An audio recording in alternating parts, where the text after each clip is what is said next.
Hi!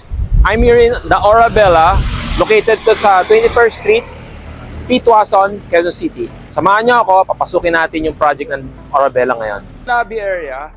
So, sa lahat ng mga pupasok dito, kailangan check muna ng guard, bisita yung pangalan ng mga papasok, then itatawag nila sa mga unit owners. Tara. Ito yung lobby area para sa mga bisita. So, dito muna mag-stay sila habang nag-aantay ng mga contacts nila or yung mga order ng mga. So, ito yung amenity, yung pool area. Ito yung lap pool. And this one is the kiddie pool. Yung coffee shop dito, meron sariling coffee sa loob ng Orabella. Tara. So, ito yung coffee shop ng Orabella.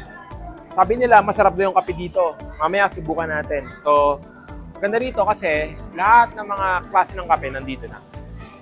Pili ka sa kape, sa gabi, pagbaba mo rito, kape na kaagad. Hindi mo na kailangan pumunta pa sa Starbucks. Playground ng mga bata, pero pwede na rin fit juice gym kasi tingnan mo meron dito ang pool.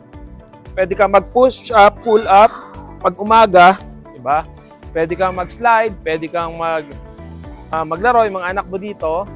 Swing, medyo stress ka, pwede kang mag-muni-muni dito, which is gazebo. Ito yung gazebo niya. Yan. So, kitang-kita yung gazebo dito. Diba? We're here at the atrium level ng Orabella. So makikita nyo, ang lakas ng hangin niya. Ito ang purpose niya ng atrium level. Single loaded corridor, malalayo yung units. Ito yung mga units. Meron itong 1 bedroom, 2 bedroom, 3 bedroom, and tandem unit. Kaya lang kasi guys, medyo paubos na to eh. Meron na lang itong 1 at saka 2 bedroom units. So pero Quezon City, meron pa kaming bagong project na nilalunch ngayon sa Quezon City.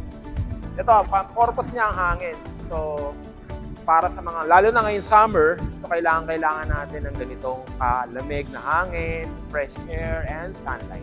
We're here at the fitness gym located to sa roof deck ng the Orabella. So, tingnan natin yung loob.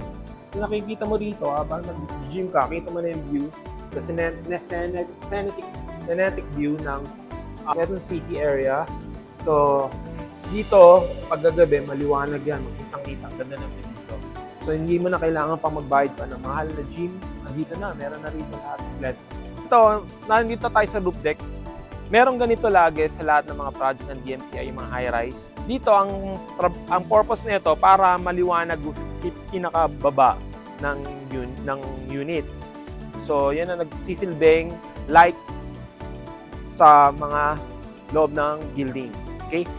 Dito, bawal kasi dito yung smoking. Meron no smoking. Sorry, designated pala to. Pwede pala mag-smoke dito, pero sa ibang area, bawal. Okay? Etong area na to, ito yung area ng Quezon City. Gusto mo ng view ng Quezon City, bili ka rito sa area na to, yung kitang-kita mo Quezon City. Okay? Banda doon naman, ito yung Antipolo. Kung mahilig ka sa view ng mountains, so dito ka kumuha. Mountain views of Antipolo. So yan ang Antipolo. Dito naman view na to, sa Makati view. And Bonifacio Global City. Kagandahan lang kasi pag nandito ka, like stress ka o galing ka sa work, punta ka lang dito, marirelax ka, ma-unwind ka. Yun ang purpose ng condominium sa ngayon. Okay? So dito ka, pwede kang mag-aral, pwede kang mag-relax, after office work and after mo sa schools, pwede kang mag-aral. So ito, makikita mo yan, maliwanag yung buong gabi, pagkagabi. Okay? Lakas ng hangin.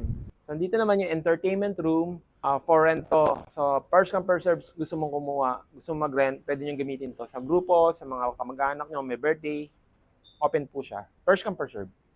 Sa water, laundry station, and water refilling station. So, libre na yung tubig dito. 8 gallons or 6 to 8 gallons ang free. If you're interested to the Orabella or any Quezon City project or DMCA project, message me below. Thank you for watching.